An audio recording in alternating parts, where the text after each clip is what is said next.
Understand that carrying forth or holding on to anything that makes you feel bad, guilty, or less than whole will lead you to treat yourself unkindly.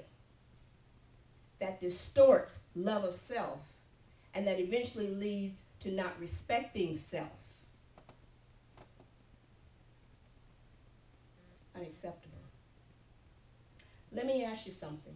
Who's the most important person in your life? I am. Who's the most important person in your life? I am. Who's the most important person in your life? I am. I am. I and the Father are one. When they asked God what his name for, he said what? I am that I am. If you and the Father are one, if you put another person or you put another thing in front of you, what are you doing? You're putting it in front of God.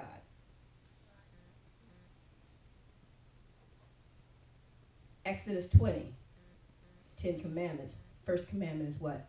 Put no other God before me. Worship no other God before me. I am. I am.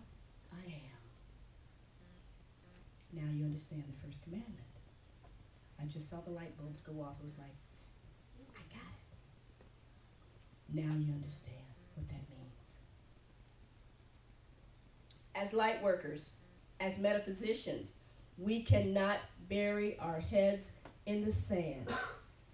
Ignorance is not bliss for us, and we have to be willing and be responsible to maintain our balance without compromising our spiritual integrity.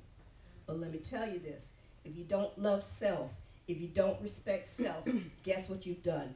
You've altered your spiritual integrity. Can't have one without the other. Can't have it both ways. Everybody just breathe. Just breathe. Often we initiate new beginnings when we decide to bring about endings. To renew your life, you must be willing to change, to make an effort to leave behind anything that compromises your wholeness, that makes you feel less than whole. But you know, we're really funny beings. You know, God had a real sense of humor when he gave us free will. You know, we fear change. We resist it because it threatens the order or the disorder in our lives. We become very comfortable in our discomfort sometimes. We're very comfortable in our discomfort sometimes. It might hurt, but it's familiar. Why would I want to change? Are you serious? What's the matter with us? What's the matter with us? Now, change always means leaving something behind.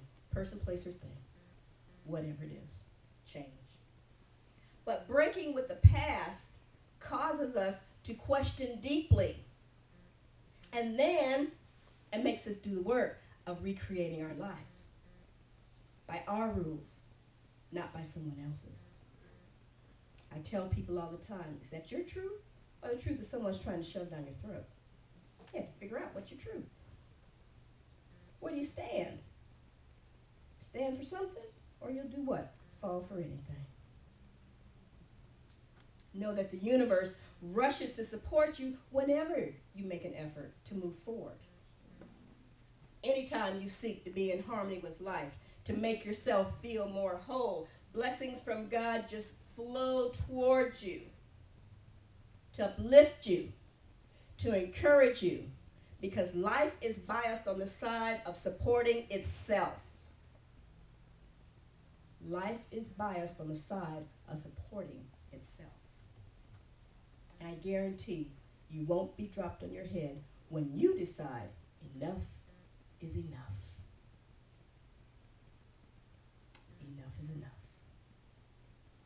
It's imperative that you have a balanced view of the spiritual you and the human you. Because when one or the other is dominant, then the scales are tilted. The scales are unbalanced. And if the scales are unbalanced, then your life is unbalanced as well. Now, this is the part that can trip you up if you're not careful. You must value all of your personal history. You must value all of your personal history, even the parts that hurt. Even the parts that hurt. Because remember, the more you hold on to your pain, the more you're bound to it. And as soon as you can release it, then you become free. Then you're free. And new beginnings can manifest in your life. Remember that what you focus on expands. So do yourself a favor. Don't do it for me. Don't do it for your neighbor. Don't do it for your friend. Don't do it for your spouse.